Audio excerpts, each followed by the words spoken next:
Ce bulletin d'information vous est présenté par les Caisses Desjardins de la région de Portneuf qui sont fiers de mettre en valeur les initiatives des gens d'ici.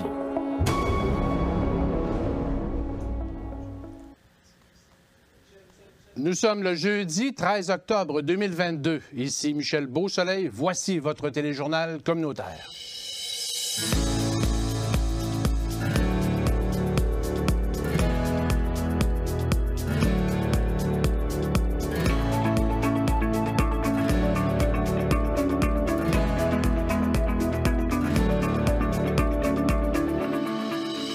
Après 10 jours de son élection pour un deuxième mandat, comment se prépare-t-il à servir les Portneuvois et Portneuvoises pour les 4 prochaines années? On reçoit en studio le député Vincent Caron. Comment Saint-Raymond avance dans ses démarches de consultation, de prévention d'inondations et de développement économique? Le maire Claude Duplain sera avec nous en studio. L'Association des personnes handicapées de Portneuf s'attaque à l'accessibilité universelle dans nos lieux publics. Danick Julien nous fera un compte-rendu de la conférence de presse. Les nageurs du Club unique à Pont-Rouge ont amassé des fonds pour la saison 2022-23. Et Charles a assisté au dévoilement des géants à Deschambault-Grondines samedi. Alors, bonne émission.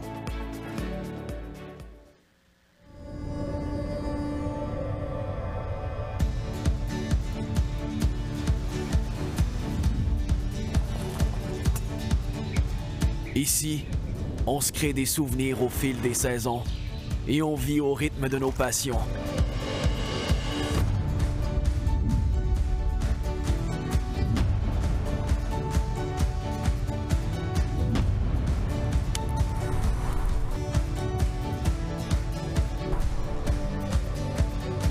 Ici, quand l'aventure nous appelle, on répond.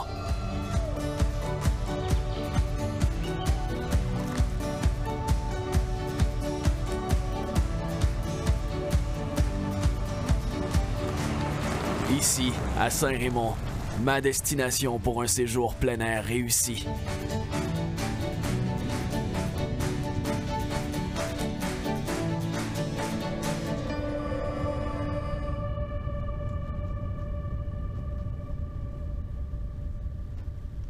Tout d'abord, les cas et les hospitalisations liées à la COVID-19 continuent de croître au Québec au lendemain d'une mise en garde des autorités sanitaires de la province.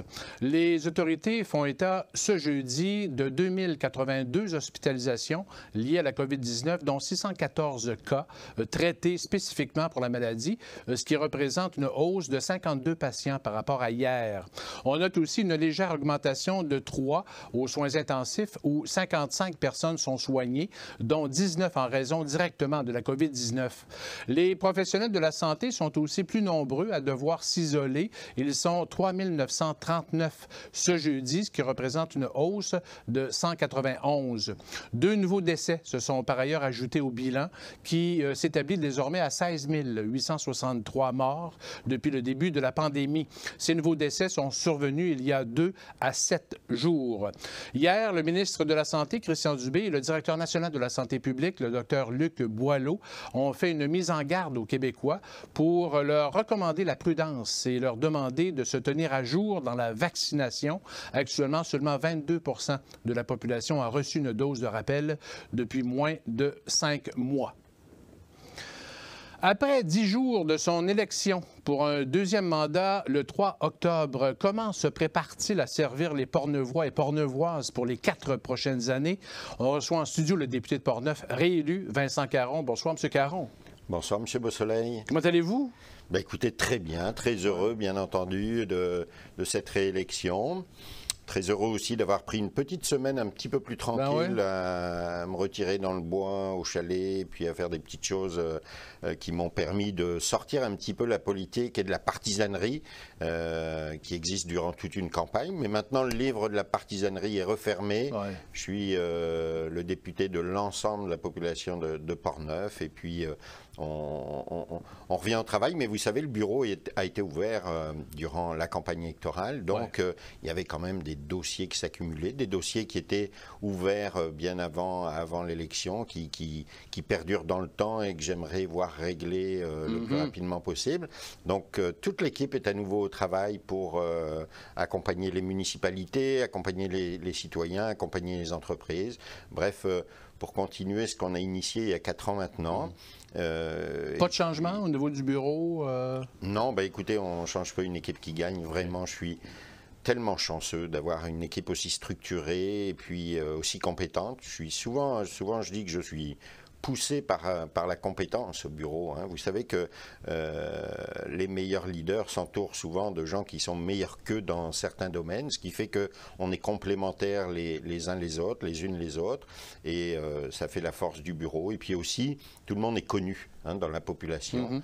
Les contacts sont déjà établis, justement, avec la personne qui s'occupe des dossiers municipaux, avec Guillaume qui s'occupe plus de la communication. Bref, tout le monde connaît un petit peu tout le monde, donc c'est beaucoup plus simple, c'est facilitant. Et tout à l'heure, je rencontrais justement le propriétaire du local que je loue. Ouais. Et pour renouveler le bail, et je lui disais que c'est bien plus simple qu'en 2018. Vous savez, en 2018, on arrive là, il n'y a pas d'ordi, ça prend à peu près un mois et demi avant d'être à nouveau en route. Cette fois-ci, on est opérationnel dès le lendemain de l'élection, donc on est à l'ouvrage et avec du cœur à l'ouvrage surtout. Est-ce que vous attendiez à une vague comme ça du parti, justement, de la coalition? Écoutez, le Premier ministre le dit assez souvent, on ne commente pas les sondages, mais on les regarde quand même, puis on voyait un petit peu ce qui était en train de se profiler à grandeur de notre province. Donc, on espérait de bons résultats. Écoutez, ceux qui sont sortis le 3 octobre dernier sont pas mal éclatants. On s'est déjà rencontré la semaine dernière en caucus autour du Premier ministre. Le Premier ministre avait souhaité rassembler les candidats qui n'ont pas été élus et les candidats élus, dont beaucoup d'entre nous, c'était des retrouvailles, même s'il n'y a pas si longtemps qu'on ne s'était pas vus, mais on était contents de se revoir, contents de savoir qu'on allait pouvoir poursuivre le travail ensemble.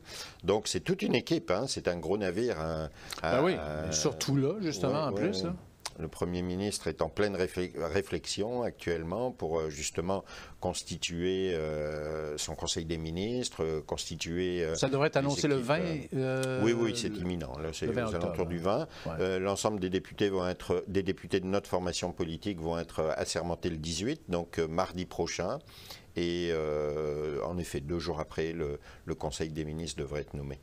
Si vous aviez un poste de ministre, ce serait dans quel secteur que vous aimeriez? Oui. Vous savez qu'on ne quête pas ce genre de choses. C'est une prérogative. Des fois, on peut y penser oui, il y a des dossiers que j'aime beaucoup. Le tourisme, bien entendu. Les affaires internationales sont des dossiers qui me plaisent beaucoup.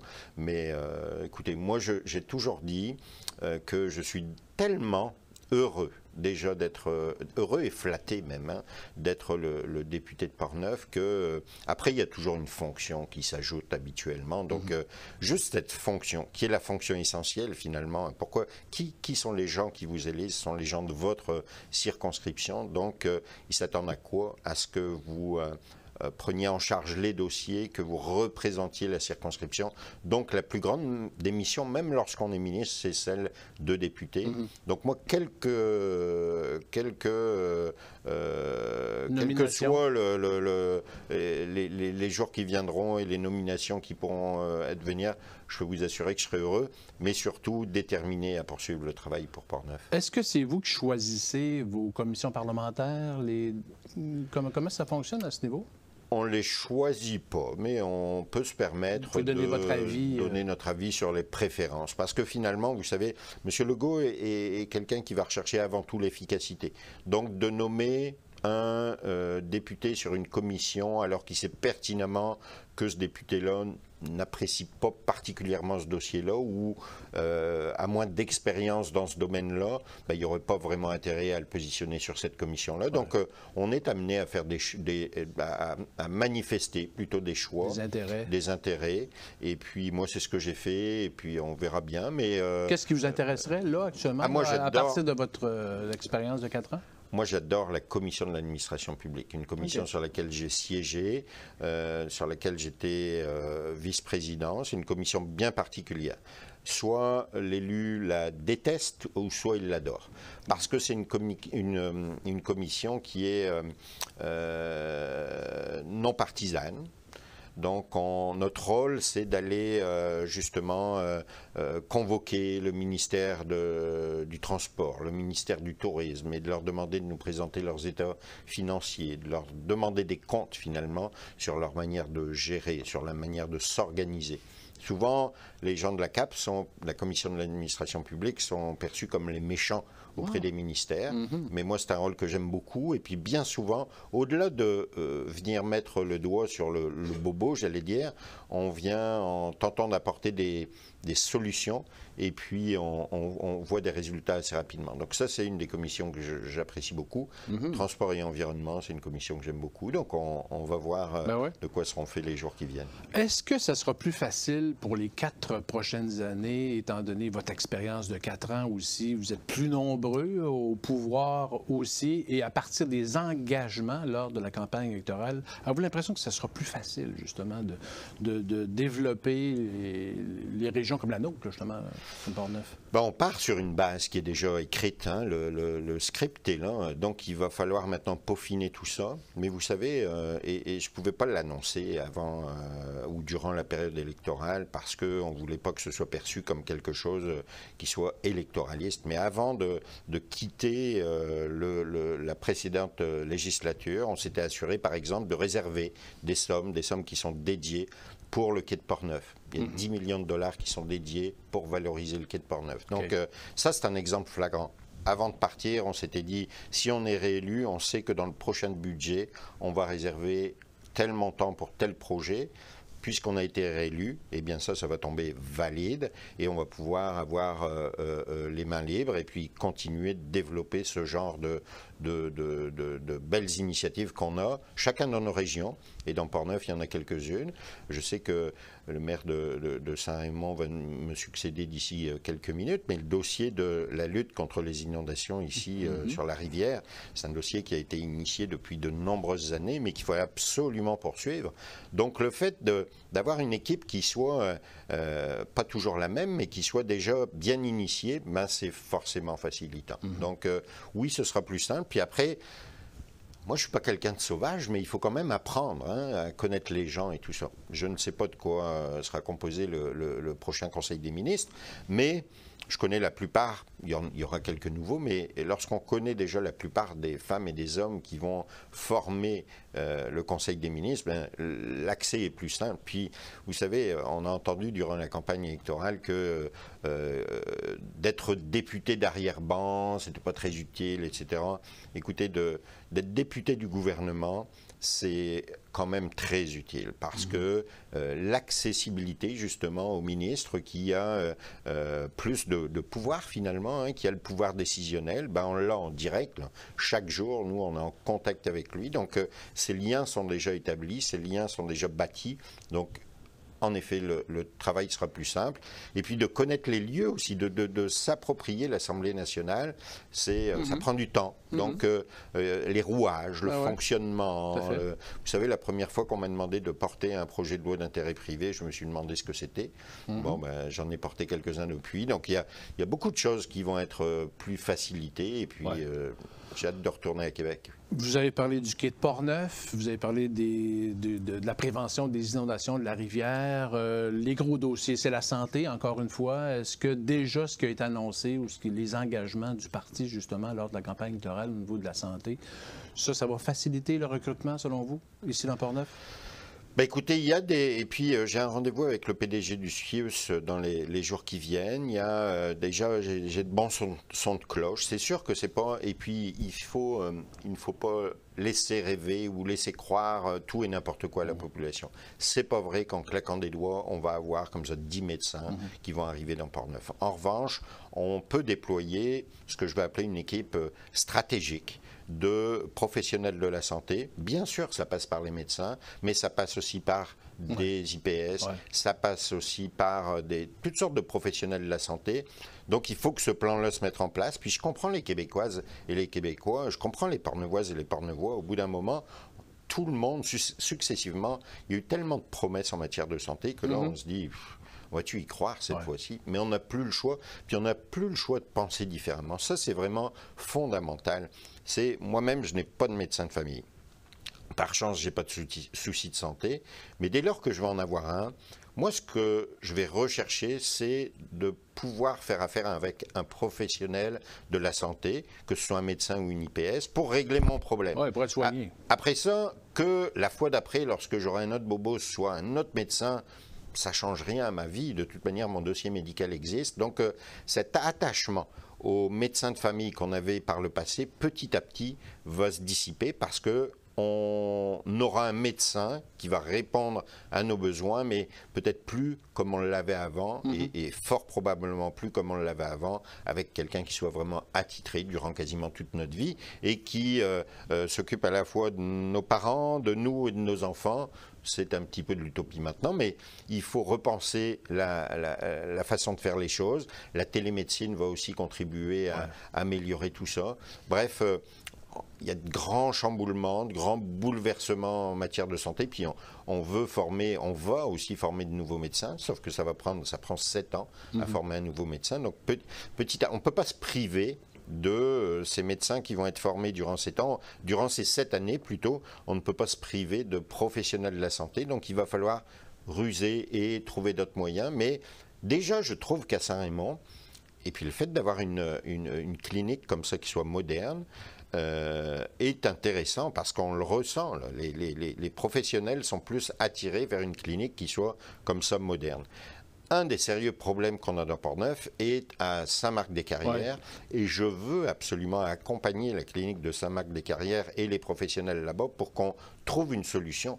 Mais c'est bien évident qu'aujourd'hui, un jeune médecin qui sort de l'université va être va trouver plus attrayant une clinique qui soit plus moderne ou qui soit plus à saveur du jour. Donc il faut travailler là-dessus et je veux absolument travailler avec tout l'ouest de Portneuf parce que c'est un sérieux problème là-bas. Oui. J'aimerais peut-être en terminant qu'on parle un peu d'habitation aussi à Primaudic. Il y a un projet justement à Saint-Raymond qui est en attente actuellement. Il manque des sous encore. Est-ce que ça, c'est vraiment une priorité pour votre gouvernement? Est-ce qu'on voit de bon augure justement ce genre de réalisation-là, comme à Saint-Raymond ou dans Portneuf ailleurs? Bien, une des priorités du gouvernement, et ça a été longuement évoqué durant la campagne électorale, c'était les logements comme ça à prix abordable. Et dans Portneuf, il y a vraiment, parce qu'il y a 3 dossiers de cette nature-là dans Portneuf, 2 qui sont, j'allais dire, en voie de se concrétiser, et un autre, celui de Saint-Raymond,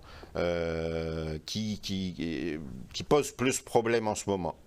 Qui dit pose plus problème ne veut pas dire qu'il ne va pas se concrétiser, pardon, mais il va falloir y travailler. Et juste à la veille des élections aussi, j'ai rencontré le comité avec les personnes responsables et je me suis engagé à traiter ce dossier de manière prioritaire. Et je peux vous assurer que quelques minutes avant d'arriver dans vos studios, j'ai fait un petit ménage sur mon bureau et le dossier du pavillon Champ de Joie est le premier sur mon bureau parce qu'il faut absolument trouver une solution et il faut que ce projet aboutisse tout simplement et la population de Saint-Raymond et les gens qui s'y investissent peuvent compter sur mon soutien à 100%. Et donc, le bureau est ouvert actuellement? Oui. Alors, les gens peuvent vous rejoindre... Comme avant. Comme avant. Et les gens ont déjà repris cette habitude de reconnaître ma voiture et de pousser la porte puis de dire « Vincent, es-tu là ?» Et puis forcément, les gens qui travaillent avec moi disent « oui, il est là », dès lors que je peux les recevoir. Donc, idéalement, essayez d'appeler avant ou envoyez-nous un petit courriel, mais on est là pour répondre aux besoins de toute la population. Puis c'est toujours avec le même plaisir et puis la même volonté d'aider les gens qu'on va le faire. Alors, Vincent Caron, député de Portneuf réélu, merci beaucoup de cet entretien, puis bon mandat de 4 ans. Bien, merci beaucoup, au plaisir de revenir vous voir. Plaisir. Après la pause, des nouvelles et une entrevue avec le maire de Saint-Raymond, Claude Duplain.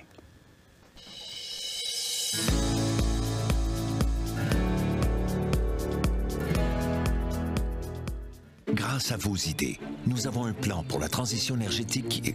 Léo, qu'est-ce que tu fais là? Ben, je vais vous l'expliquer, le plan. OK. Premièrement, on veut manger plus de fruits et légumes d'ici. Eh oui, même l'hiver, grâce à notre énergie propre. C'est ce que je disais. Wow!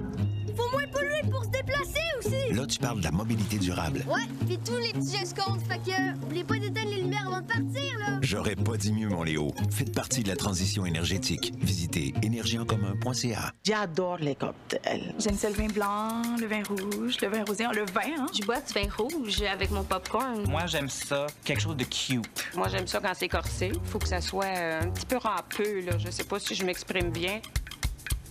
C'est acidulé, le terme? C'est comme boire un petit jus fancy. Un jus fancy. Ça goûte les ciels, là. Dans la vie, tout le monde a des goûts différents. Avec la carte Inspire, on peut vraiment mieux guider les gens. Oublie ça, je capote.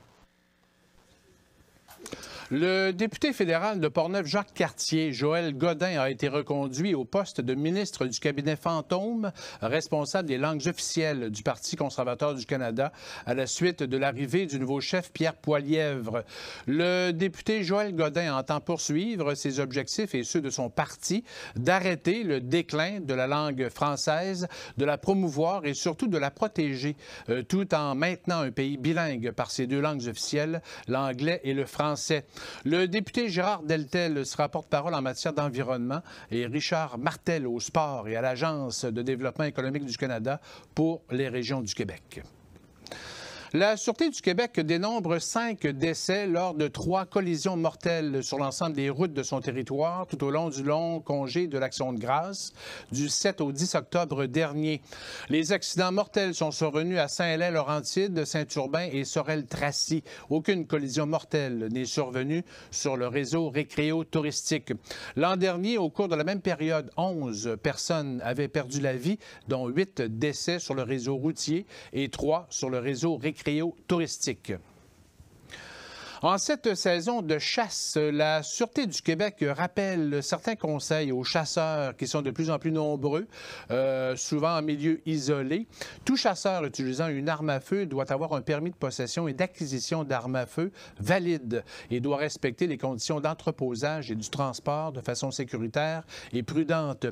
Tout chasseur doit aussi se conformer à la réglementation municipale entourant la chasse et s'assurer d'avoir tout l'équipement et les connaissances nécessaires pour circuler en milieu isolé de manière sécuritaire. D'autre part, le ministère des Transports du Québec lance un appel à la prudence devant la présence de grandes faunes sur les routes boisées de nos territoires. La plupart des collisions avec de grands cervidés surviennent en octobre et en novembre. Le ministère précise que les chevreuils, les orignaux et les caribous se font généralement plus présents à proximité des routes à l'aube et au crépuscule. L'organisation indique également qu'ils sont reconnus pour être à la fois nerveux et imprévisibles. Les conducteurs sont invités à ralentir immédiatement s'ils ont l'impression que des cervidés se trouvent à proximité et à actionner les freins à plusieurs reprises pour signaler leur présence aux conducteurs qui suivent. On conseille également de ne jamais faire de manœuvres brusques pour tenter d'éviter un cervidé au dernier moment. Un accident plus sérieux pourrait en résulter. Il se produit en moyenne annuellement au Québec 7100 accidents routiers impliquant la grande faune. Les accidents avec le chevreuil sont en tête de liste, suivis des accidents avec l'orignal, le caribou et l'ours noir. Et pour signaler une situation dangereuse ou inhabituelle, il s'agit de composer le 511. L'Association des personnes handicapées de Portneuf, l'APHP, a annoncé mardi dernier un financement de plus de 50 000 $ pour mettre en ligne une plateforme web pour améliorer l'accessibilité universelle des lieux publics. Danick Julien a assisté à la conférence de presse. Les personnes handicapées de Portneuf peuvent désormais bénéficier d'un répertoire sur l'accessibilité des lieux publics de la région grâce à la nouvelle plateforme web nommée Accessibilité Portneuf. Le but de la plateforme est d'informer les personnes vivant avec des enjeux de mobilité à propos des accès qu'offrent les bâtiments publics avant de se rendre sur place. Chaque bâtiment est associé à une fiche distincte. C'est l'Association des personnes handicapées de Portneuf, le PHP, qui est à l'origine de cette démarche. Marie-Josée Gay, la directrice de la PHP, rappelle que le territoire portneuvois est vaste et que parfois il est difficile de se déplacer d'un lieu à l'autre pour plusieurs personnes, que ce soit les personnes atteintes d'un handicap, les familles avec poussettes ou encore les livreurs. Il est important d'avoir à disposition l'information nécessaire pour faciliter les déplacements. Alors, vous voyez un peu là, le projet de répertoire web était à la base parce qu'on sait que le territoire il est grand dans Portneuf. Hein. Les déplacements ne sont pas nécessairement faciles. Donc, on voulait que les gens puissent s'informer avant de se déplacer si les lieux sont accessibles ou non. Je vais au restaurant avec ma famille. Est-ce que ça va être possible pour moi de rentrer ou rendu là, on va être buté à un obstacle? Donc, c'était toujours ça qu'on avait derrière la tête. On avait aussi derrière la tête un peu, Thierry l'a parlé, mais le message qu'on veut passer, c'est que l'accessibilité, c'est pas juste pour ceux qui vivent en situation de handicap. Pour le chargé de projet, Thierry Mathis, le projet a été une véritable révélation comme l'accessibilité universelle représente un véritable enjeu. Il affirme que les commerçants portneuvois ont été réceptifs et ont collaboré lors de la création du registre.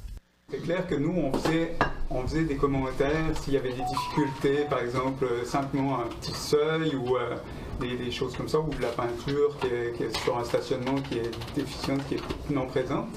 Fait que souvent on faisait des remarques. Certains, on voit qu'ils ont vraiment à cœur de le faire, puis de changer ça rapidement. Et puis d'autres, on voit qu'ils ont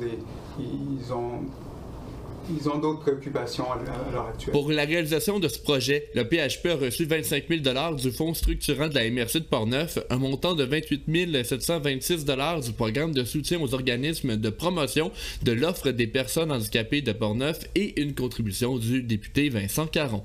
C'était Danick Julien pour CJSR. Comment Saint-Raymond avance dans ses démarches de consultation, de prévention et de développement? Le maire Claude Duplein est avec nous en studio. Bonsoir, M. Duplein. Bonjour, M. Beausoleil, ça va bien? Ben oui, ça va très bien. Vous-même? Ça fait longtemps qu'on s'est vu. Ben oui, après une élection, justement. Et je me suis même permis de vous remettre quelques rendez-vous dans les dernières semaines. J'avais un horaire occupé pour voir les dernières semaines, mais je vous ai remis ça. Et d'ailleurs, vous étiez à la chasse la semaine dernière. Oui. Est-ce que vous avez réussi à récolter? Non, on n'a pas réussi à récolter. Les orgnaux sont plus rares ces dernières années. Ben oui, effectivement. Et d'ailleurs, je vais en parler un peu tantôt, mais le 3 novembre, vous avez une réunion du comité Élan à l'hôtel de ville en après-midi, justement, pour... parce que là, il y a une carte qui a été élaborée, une carte... En fait, ça va être surtout dans la carte de motoneige qu'on est en train d'élaborer. Ben oui. Parce qu'une des causes de la diminution des orgnaux, c'est un peu le tracas qu'on cause aux orgnaux dans les ravages, surtout avec les motoneiges hors piste. Il y a beaucoup de hors piste qui se fait avec du monde de l'extérieur qui viennent à Saint-Raymond. On veut bien les accueillir, mais le monde ne connaît pas où sont les ravages d'orgnaux. Et quand vous entrez dans un ravage d'orgnaux avec un skidoo, une motoneige, après ça, si vous êtes en train de faire des trails pour les loups, et, là, et non seulement la motoneige va déranger l'orgnot, qui va essayer de partir, les loups peuvent entrer encore plus facilement. C'est pas seulement qu'un cas. Mais c'est plusieurs facettes qu'il faut regarder. Oui, bien c'est ça. Alors, le chevreuil en fait partie, les dates de chasse, il y a beaucoup de facteurs, en fait, qui font en sorte que le déclin, justement, des orgnaux. C'est intéressant de voir qu'au moins, on s'en préoccupe actuellement de façon concrète.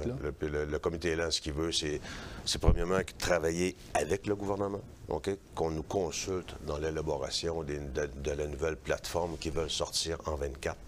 Et ça va être très important. Puis, bon, il y a des biologistes au gouvernement qui sont compétents, ça c'est sûr, mais vous avez des chasseurs qui sont sur le terrain à temps plein, qui eux autres, ils voient de leurs yeux ce qui se passe sur le terrain. Et si vous prenez seulement que la zone 27, qui part de Charlevoix sans venir jusque dans Portneuf, vous allez avoir un cheptel de 10 orgnaux aux 10 km² dans Charlevoix. Et ici, on est rendu, selon les derniers sondages, à environ 1,2, 1,5. Donc, c'est une grosse différence. si vous travaillez sur une façon de fonctionner avec la zone 27, vous ne pouvez pas la faire mur à mur, parce que Charlevoix, eux autres ont beaucoup d'orignaux, nous autres, on n'en a pas. Et donc, il faut même pratiquement sectionner la zone 27 selon certaines zones à ce moment-là. À suivre, évidemment. Tantôt, vous avez entendu le député réélu, Vincent Caron. Oui. Justement, j'ai posé la question si ça allait être un mandat peut-être plus facile, étant donné toute l'expérience et tout. Vous jugez que ce sera peut-être pas nécessairement plus facile? Vous savez, je fais de la politique depuis les années 2000. J'ai connu le fédéral. J'ai fait pratiquement 10 ans au provincial dans des cabinets de ministres. Et depuis les 10 dernières années, j'ai travaillé chez Gaz Métro Énergie, où j'avais de la politique gouvernementale et municipale à faire.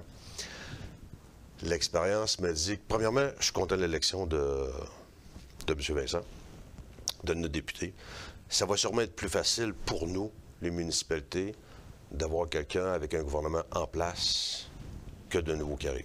Ça, en premier, je suis obligé d'avouer que je suis content, surtout qu'on a beaucoup de projets en liste. Depuis 9 mois qu'on est en train d'élaborer. On n'a pas fini. On va avoir besoin de notre député et du gouvernement. Maintenant, le gouvernement, vous avez 15 députés de plus au gouvernement présentement. Qu'est-ce que vous pensez qu'ils vont vouloir, ces 15 députés-là? Bien sûr. Ils vont voir la même chose que ce que Vincent va vouloir pour son comté. Une chance que Vincent, il a déjà 4 ans de fête, il a des compétences, il a une belle équipe. Puis il l'a dit tantôt, puis j'étais ici, puis c'est vrai qu'il y a une belle équipe. Ça va être plus dur. Ça va être plus dur. Il va falloir que Vincent travaille encore plus fort. Il va falloir que nos dossiers soient encore mieux montés pour Vincent, pour qu'il puisse les porter comme il faut au gouvernement. Parce que là, vous avez 15 députés de plus qui vont faire des revendications parce que ils tirent la couverte aussi. Ils n'ont peut-être jamais rien eu, eux autres. Là, ils ont été élus. Il va falloir qu'ils prouvent à leurs commettants qu'ils ont fait le bon choix. Donc, ça va être... d'expérience, ça va être un mandat plus difficile pour Vincent, mais plus difficile, ça l'amène à travailler encore plus fort. Ça, c'est sûr. Il ne pourra pas se reposer sur ses lauriers, mais moi, j'ai confiance. On a parlé tantôt, justement, des habitations chantejois. Oui. Ça aussi, là, bon, il y a une question de sous. Hein. Je pense qu'il manque 1,8 million. C'est 1,8 million exactement qui manque, puis ce 1,8 million-là manque principalement à cause des coûts de construction.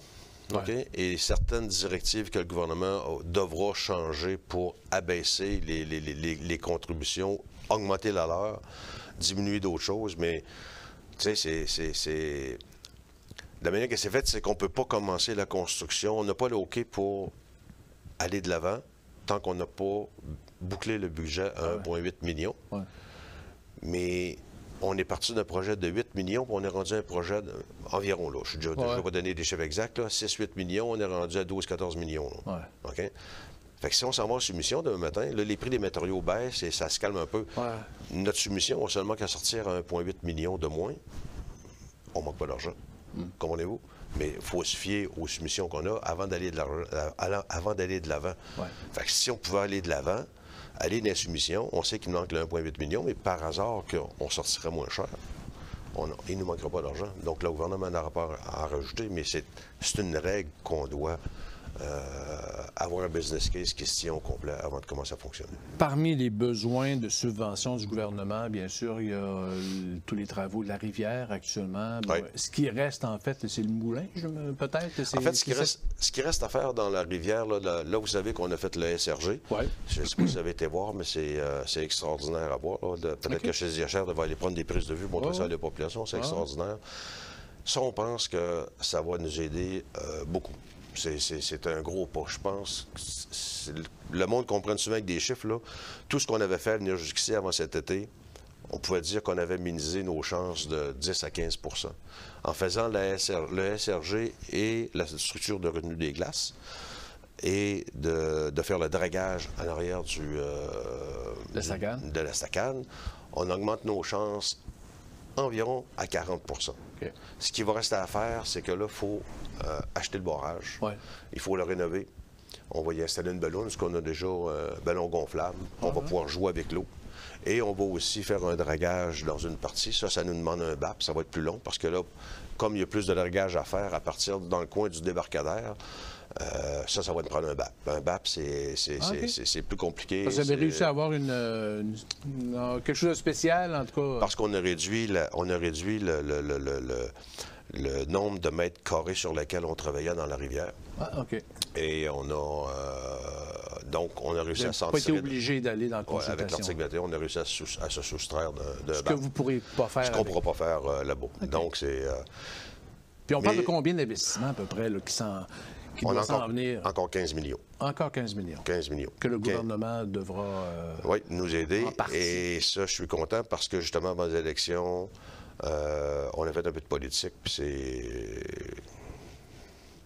c'est pas mal acquis. OK. C'est pas mal acquis. Il va rester de l'ouvrage à faire avec Vincent sur ça pour être sûr de consolider les appuis puis les oui-dire qu'on a. Mais je suis très confiant, c'est pas mal acquis. Et ça, c'était important là, pour... parce que 15 millions, c'est beaucoup d'argent. Ah, c'est sûr. Parlons maintenant touristes et développement résidentiel Pine Lake. Bon, il y a eu une réunion dernièrement. Est-ce que c'était une réunion profitable? C'était une réunion profitable parce qu'ils ont... En fait, nous, l'association de Pine Lake est venue nous voir à un moment donné en disant que, bon, il y avait un différent sur les types de chalets qu'on pouvait louer. Et là, il y avait, je dirais, la gang qui voulait pas avoir de location, ceux qui ont des chalets qui veulent louer. On a fait un premier règlement interdisant la location, ce qu'on avait fait au Lac-Sept-Îles et ailleurs, l'ancien conseil avait fait. Et après ça, bien là, ceux qui voulaient louer sont venus nous voir et on disait « Wow, là, nous autres, on a acheté parce qu'on veut louer ». Et il y avait une assemblée générale, mais qui avait peut-être été un peu mal compris de tout le monde. Donc, il y a eu un manque de participation. Okay. Et c'est que là, ce qu'on a fait, c'est qu'on a commencé à travailler sur un règlement pour permettre la location, mais sous un règlement conditionnel. Mm-hmm. Donc, vous allez pouvoir faire de la location, vous construire de la location, mais sous conditions. Et ces conditions-là sont assez sévères pour... respecter la quiétude de ceux qui ont déjà des chalets ou ceux qui veulent se construire un chalet, mais sans louer. OK. Et ça, ces conditions-là, est-ce qu'elles sont écrites? Ils sont écrites. Pas adoptées encore? On a passé le premier règlement. OK. Parce que vous savez qu'on adopte 3 fois les mêmes règlements. Et après le premier règlement, c'est que là, on est venu nous dire, bien là, il faudrait peut-être mettre un maximum de location sur le terrain. Fait que là, j'ai dit, c'est assez, là, vous allez faire une autre assemblée générale. Vous allez convoquer tout le monde, tous les propriétaires qui seront avisés de quoi vous allez parler. Et là, ils seront là, puis là, vous pourrez prendre des vraies décisions. Et nous, on veut respecter ce que les gens de Pine Lake veulent. Mm-hmm. Donc, si on voyait, je pense, c'est 87 invitations, 87 propriétaires, il y en a, je pense, entre 20 et 30, peut-être 25 environ, là, en moyenne, qui sont venus et qui ont pris des décisions. Et là, on a reçu ces décisions-là. Et avec ça, on va reprendre le règlement et on va mettre un maximum de logements, de chalets en location sur l'ensemble. Et on va recommencer le règlement parce qu'on aurait pu le continuer, mais parce qu'on va mettre un maximum. C'est un changement trop flagrant au règlement, donc le gouvernement nous oblige à recommencer au début le processus. Donc, on va refaire la première lecture de ce règlement et on va limiter un peu le nombre pour être sûr qu'il y ait Donc, tout ça devrait être fait d'ici les fêtes? D'ici 3 mois. Environ 3 mois. C'est 3 mois différents. Êtes-vous d'accord avec... On voit à Shannon, par exemple, des modules scandinaves, des chalets scandinaves à court terme. On achète des terres à bois forestières, puis on les transforme en lieux, justement, touristiques. Avez-vous des approches à Saint-Raymond là-dessus? On n'a pas eu d'approche, mais... J'ai été un petit peu jaloux de voir ce qui se faisait à Shannon. À Shannon, OK. Parce qu'on travaillait, on était en train d'élaborer un genre de projet comme ça pour Saint-Raymond. Pont-Rouge en fait déjà un peu un, là. Vous avez, je sais pas, c'est un peu ce style-là. Au club de golf, oui. C'est quelque chose que le monde veut, là. Vous êtes d'accord avec ça? Oh, je suis d'accord avec ça. Vous savez, on s'est parlé... La COVID a changé le monde, hein? On se l'a dit. Puis l'après-COVID, on ne sait pas encore à quoi ça va ressembler. On commence à en avoir une idée, mais On n'a pas encore. Je veux dire, la COVID a amené un regain de vouloir des gens de faire des sports de proximité. Ouais. Beaucoup de gens ont redécouvert le Québec. Au lieu de voyager, ils sont venus au Québec. Ouais. Bon, là, cette année, ça l'a baissé. On a vu le tourisme en Gaspésie qui a baissé pratiquement, on nous dit pratiquement de 40-50 à certaines places. Ouais. Cet hiver, on va sûrement voir là, comment ça va aller. Mais moi, je suis pour ça. Le monde, et c'est la façon dont... Mais c'est peut-être aussi l'utilisation des terres agricoles ou forestières qui faut être prudent à ce niveau-là. Je reviens à ce que vous dites, le mandat de Vincent va être difficile ou difficile. Il va être d'un certain point difficile parce qu'il y a des points justement qui sont importants. Vous parlez de terres agricoles, mais le gouvernement de la CAQ a adopté le projet de loi 103 qui, en région, nous fait très mal. Ouais. Ça veut dire qu'aujourd'hui, avant de dézoner une terre agricole, c'est pratiquement impossible. Ouais. Donc, de penser que ce genre de projet scandinave-là vont se faire sur le terrain agricole, oubliez ça, ça ne se fera pas. Bon, il y a des terres à bois qui sont zonées foresterie où on va pouvoir réussir à travailler. Et ça, moi, je ne suis pas contre ça. Là, ça ne viendra pas détruire des forêts. Là. On est un pays de forêt ici, puis on a de la place en masse. On aurait sûrement l'occasion d'en parler encore longtemps. Malheureusement, c'est tout le temps que nous avons, M. Duplain. Merci beaucoup de cet entretien, puis on se reparle bientôt. Merci beaucoup. Merci. Après la pause, d'autres nouvelles et 2 reportages. Un sur les géants de Deschambault-Grondines et un autre sur les nageurs du Club unique de Pont-Rouge.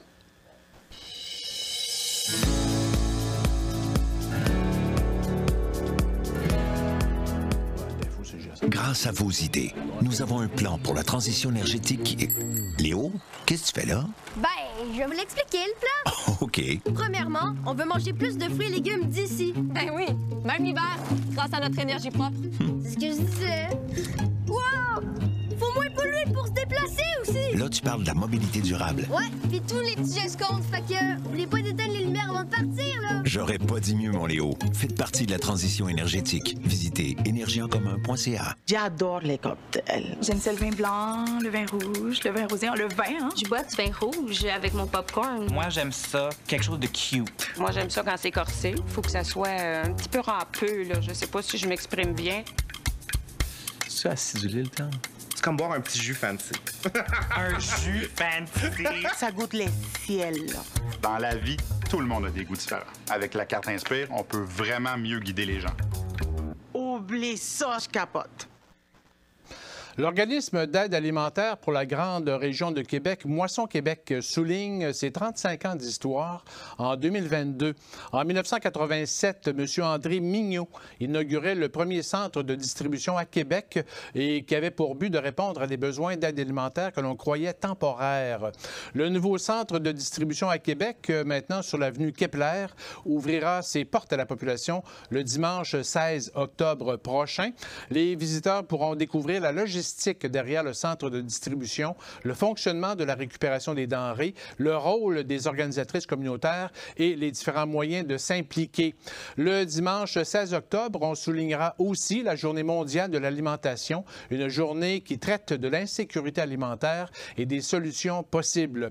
127 organismes sont accrédités par Moisson Québec, dont dans Port-Neuf, et près de 63 000 personnes sont aidées chaque mois dans la grande région de Québec. 40 % ont moins de 18 ans. Près de 4 millions de kilos de denrées ont été récupérés l'année dernière, dont près de 20 000 kilos au Grand Marché de Québec. Mais malgré ces grandes quantités, on estime que ça demeure insuffisant pour nourrir tous ceux et celles qui ont besoin sur tout le territoire. L'organisme d'entraide communautaire, le HALO, annonce avoir reçu le 5 octobre dernier un chèque de 25 000 $ de la Fondation Maurice Tanguay pour poursuivre l'aménagement de son projet La Licorne dans le vieux Donnacona. La Licorne est une maison des jeunes pour les moins jeunes qui veulent socialiser et participer à des ateliers ou simplement prendre un café. D'ailleurs, des bénévoles seront les bienvenus pour participer à une corvée de travaux à la maison La Licorne qui est située au 152 rue Notre-Dame dans le vieux Donnacona. Ça se passe ce samedi et dimanche 15 et 16 16 octobre entre 9h et 13h. La maison Licorne est ouverte à tous les résidents de la MRC de Portneuf et vise à briser l'isolement chez les personnes seules, les moins jeunes, les personnes présentant une déficience ou des troubles cognitifs, les proches aidants, ainsi que les organismes et les résidences pour aînés. Le Conseil québécois sur le tabac et la santé ainsi que la direction de santé publique du CIUS de la capitale nationale déploient une opération de prévention intitulée Plan Génération sans fumée dans 7 écoles secondaires de la capitale nationale, dont Louis-Jobin à Saint-Raymond, Donnacona et Saint-Marc-des-Carrières, ainsi que les écoles secondaires Roger-Comtois, Mont-Sainte-Anne, Neuchâtel et Jean de Brébeuf. Ce projet de prévention du tabagisme et du vapotage regroupe maintenant 79 établissements à travers le Québec. Des comités d'élèves sont formés pour déployer le plan qui, dans les écoles de Portneuf, cible aussi l'ensemble des substances psychoactives. L'intervenante communautaire rattachée à la Maison des jeunes de Neuville, en collaboration avec les 3 écoles secondaires de Portneuf, le Conseil québécois sur le tabac et la santé, ainsi que la direction du CIUS de la capitale nationale ont élaboré un plan d'action qui vise, en plus du tabac et du vapotage, les substances psychoactives comme l'alcool ou le cannabis, de même que leurs conséquences sur la santé mentale. Les travailleurs de milieu ont d'ailleurs pris la relève pendant les vacances scolaires. Parmi les mesures recommandées pour endiguer le vapotage qui contient de la nicotine figure notamment l'interdiction de tous les arômes, incluant la menthe et le menthol. La ville de Saint-Raymond rappelle pour une 9e année son implication pour soutenir les personnes qui se battent ou se sont battues contre un cancer du sein par la levée de fonds Saint-Raymond-Ville-Rose durant tout le mois d'octobre. Les dons sont possibles en ligne à partir du site web de la ville de Saint-Raymond. Des stylos à 5 $ et des sacs réutilisables à 8 $ de couleur rose sont aussi en vente dans différents commerces du centre-ville et les profits feront grimper le thermomètre de la campagne de levée de fonds. Depuis 2014, Saint-Raymond a remis un total de 44 700 $ au Centre des maladies du sein du CHU de Québec, dont 11 800 l'an dernier. L'Hôtel de Ville, rappelons-le, le Centre multifonctionnel Roland-Dion, la caserne d'incendie ainsi que les clochers de l'église et des habitations Saint-Raymond sont illuminés de rose durant tout le mois d'octobre. L'équipe de la maison Plamondon à Saint-Raymond a conclu la saison estivale 2022 le week-end dernier avec la fin des visites des expositions et activités. Selon la direction, la nouvelle exposition portant sur les photographes de Saint-Raymond du 20e siècle a connu un bon succès. Le nombre de visiteurs a doublé cet été comparativement à l'été 2021. La détresse et l'enchantement avec la comédienne Marie-Thérèse Fortin, l'atelier d'écriture de chansons et classe de maître avec Marat Tremblay, ainsi que la soirée Scotch et Décloche ont mis un terme à la programmation estivale de la maison Plamondon. Un atelier d'écriture de romans policiers avec Diane Vincent le 22 octobre, une soirée de projection de films consacrée au cinéma muet, au cinéma Alouette le jeudi 3 novembre et une classe de maître en bande dessinée avec Jacques Lamontagne les 4 et 5 novembre figurent dans la programmation d'automne à la maison Plamondon qui est située, rappelons-le, sur la rue Saint-Joseph au centre-ville de Saint-Raymond. Le ministère québécois du Travail, de l'Emploi et de la Solidarité sociale a initié il y a 12 ans la Semaine de la solidarité, dont la 13e édition se tient cette semaine jusqu'au 17 octobre. Cette Semaine de la solidarité permet de mieux comprendre les difficultés et préjugés que peuvent subir des personnes en situation de pauvreté et d'exclusion sociale, en plus de mettre en lumière les personnes qui les soutiennent à longueur d'année. Un des porte-parole de cette semaine, Marc Deconinck, organisateur communautaire retraités. La Semaine de la solidarité, c'est un moment où on se rappelle qu'on a besoin les uns des autres. Plus de détails sur la page web de la Semaine de la solidarité. À Shannon, une centaine de chalets de style scandinave destinés à l'hébergement touristique seront construits dans un immense boisé du chemin Wexford, voisin du domaine Sherwood. Ce projet récréo-touristique est évalué à 50 millions de $. 8 modèles de maisons pourront être visités dès cet automne et une piscine extérieure devrait voir le jour au printemps 2023. Les 4 promoteurs et associés des villas scandinaves, Michel Beaulieu, Michel Noël, Brent Craig et Jacques Roy, estiment que ce type de développement immobilier immobilier vient faciliter, voire démocratiser l'accès à une propriété secondaire, et ce, sans se soucier de l'entretien. Ce nouveau quartier de villégiature est desservi par le réseau d'aqueduc municipal et le zonage est de type résidence de tourisme. Il est donc possible de louer son unité à court terme. La superficie des terrains varie de 22 000 à 90 000 pieds carrés.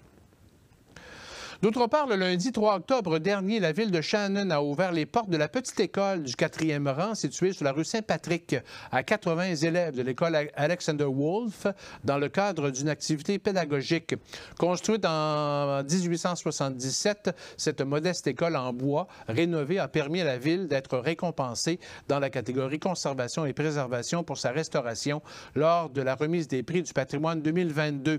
En collaboration avec la Société historique de Shannon, les élèves de la 2e à la 6e année du primaire ont pu rencontrer une enseignante en costume d'époque, Mme Pauline Montreuil, qui leur a démontré les conditions d'apprentissage de l'époque. Ce samedi 8 octobre, face au moulin de la Chevrotière à Deschambault-Grondines, il y avait dévoilement des géants organisé par le comité des loisirs de Deschambault-Grondines pour une 2e année. Charles Laviolette a assisté au dévoilement. On l'écoute.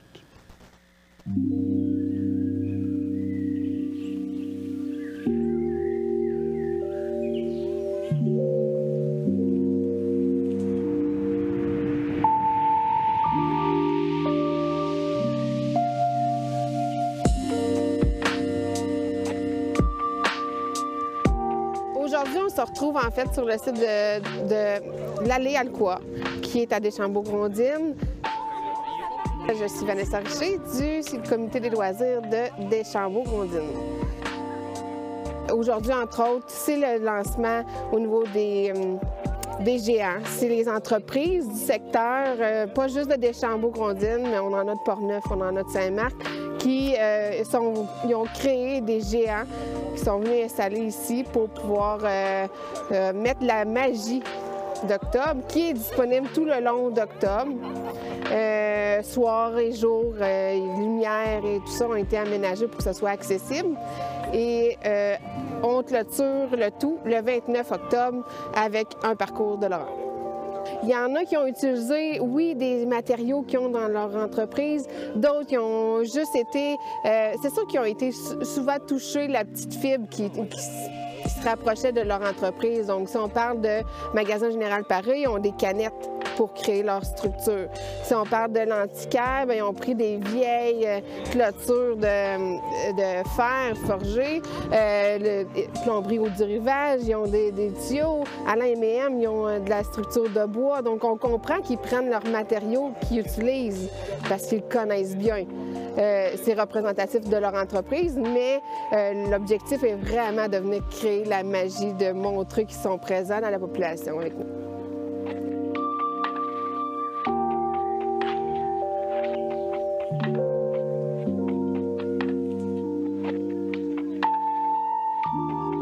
Rappelons que le parcours de l'horreur se tiendra au Moulin de la Chevrotière le samedi 29 octobre entre 18h30 et 20h30. Les intéressés peuvent réserver leur place sur Internet à l'adresse www.eventbrite.ca. Les nageurs et nageuses du club unique de Pont-Rouge présentaient leur traditionnel nage au thon. En fin de semaine dernière, Danick Julien s'est rendu sur place. C'est un montant de 3 000 qui a été remis ce samedi 8 octobre au Club unique de Pont-Rouge provenant du programme d'action Alcoa afin de soutenir cet important organisme qui permet aux Portneuvois et Portneuvoises d'évoluer dans le monde de la natation. Pour l'occasion, le Club unique a mis en place un nage au thon afin de souligner cet important soutien financier. Selon la présidente du Club unique, l'événement a été réalisé pour le plaisir des jeunes et des membres du club. Bien, en fait, là, on a appelé ça le nage au thon, mais les sous sont entièrement ramassés par le programme Action qui nous donne un montant de 3 000 aujourd'hui. On les remercie beaucoup. Puis, dans le fond, ce que ça consiste, c'est qu'on a 3 couloirs de nage. Puis, à chaque longueur qu'une personne fait, on le note. Ça va être comptabilisé à la fin de l'événement, à 18h. Puis, on a une partie aussi plus jeux libres pour les plus petits. Fait que ça profite à tout le monde, là, les nageurs comme les parents, les plus petits. Alors, en gros, c'est ça. Puis on voulait réunir justement les nageurs avec leurs familles, leurs amis, puis la communauté. Là. Pour Jeffrey Paquette, qui représentait Alcoa, il est important pour la compagnie de redonner à la communauté. On s'efforce de redonner à la communauté, on s'implique. Fait que nous autres, de venir ici, vous voyez les jeunes qui s'amusent dans l'eau. Fait que pour nous, c'est du concret. Là. On est heureux de se présenter ici et de venir aider le Club Unique. Au cours de ses nombreuses années d'existence, le Club Unique a eu beaucoup d'impact pour ceux qui s'y sont impliqués. C'est d'ailleurs le cas pour l'entraîneur adjointe Karina Petit, qui cumule 12 ans d'activité au sein du club. Pour elle, l'organisme est extrêmement important pour la population de Portneuf. C'est sûr que le Club Unique, c'est comme le seul club de natation qu'on a dans la région de Portneuf. Donc, il y a plusieurs jeunes qui font leur niveau avec la Croix-Rouge, puis par la suite, ils montent dans le club école pour ensuite aller dans le Club Unique. On a vraiment beaucoup de nageurs. Notre club école est plein cette année. Puis, on a vraiment un beau Club Unique qui a plein de potentiel avec des bons nageurs. C'est ce qui complète notre reportage sur le nage au thon du Club Unique. C'était Danick Julien pour CJSR. Le mouvement 4H a présenté cette semaine son nouveau site web éducatif et de sensibilisation intitulé « L'aménagement forestier, même en ville ». Le contenu du site web interactif permet de mieux comprendre l'univers des travailleurs en foresterie. Des photos 360 degrés, des vidéos et des images sont accompagnées d'une trame narrative qui nous amène à visiter une forêt aménagée et à suivre différentes activités quotidiennes d'aménagement forestier en zone urbaine. Ce projet a été réalisé dans le cadre de l'aide à la culture forestière du ministère des Forêts, de la Faune et des Parcs. Le mouvement Les Clubs 4H du Québec est un organisme à but non lucratif qui a été créé en 1942, qui s'est donné pour mission de développer l'intérêt et les compétences des jeunes relativement à la nature, la forêt et l'environnement par des activités éducatives et de loisirs. Pour ceux et celles qui s'intéressent à l'histoire des immigrants irlandais, le théâtre La Bordée à Québec présentera la pièce Gros-Île 1847 du 25 octobre au 19 novembre prochain. Émile Proulx-Cloutier signe le texte et la mise en scène de ce théâtre documentaire. On souligne en 2022 le 175e anniversaire de l'épidémie qui a fait des milliers de morts sur cette île de quarantaine située au milieu du fleuve en face de Montmagny, suite à l'arrivée massive de centaines de navires remplis d'émigrés irlandais qui fuyaient de leur côté une terrible famine et la pauvreté. Ce fut la première vague d'immigration massive de notre histoire. 8 acteurs figurent dans la distribution de cette pièce de théâtre historique qui sera présentée au théâtre La Bordée à Québec. L'Association Aide à l'immigration Canada annonce que plus de 400 unités d'habitation destinées à des travailleurs étrangers temporaires verront le jour dans différentes régions du Québec au cours des prochains mois. La mission de l'organisme sans but lucratif et qui réunit des professionnels et des bénévoles est de faire le pont entre les travailleurs étrangers et les entreprises d'ici à la recherche de main-d'œuvre. Ces travailleurs ont un statut temporaire pour une durée de 2 ans, après quoi ils pourront faire une demande de résidence permanente. Actuellement, des projets de construction de logements sont prévus dans 8 municipalités, en Mauricie, en Abitibi, dans Bellechasse et dans la MRC de Montmagny.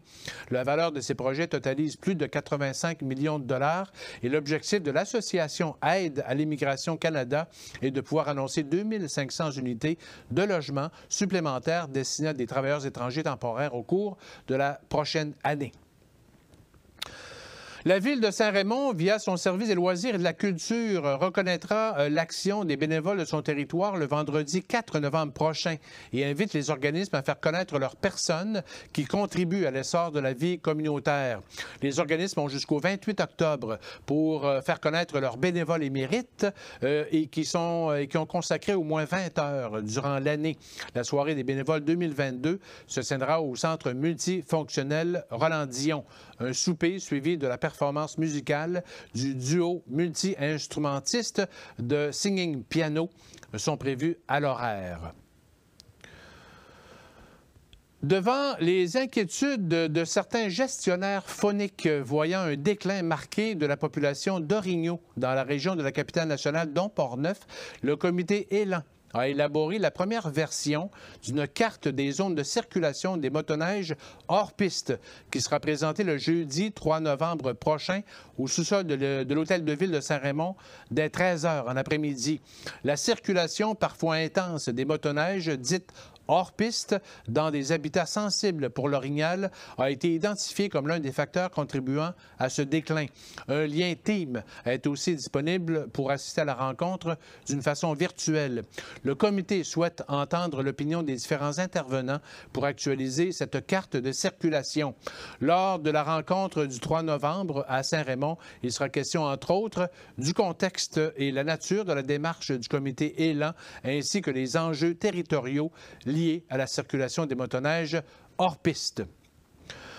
Alors, ça complète donc Info CJSR pour cette semaine. Merci à Charles, Danick, Aubert, Tony, Suzy, Luc et nos invités. Merci de nous suivre à chaque semaine sur nos différentes plateformes. Et on se laisse avec des images de couleurs d'automne. Alors, bonne semaine à tous.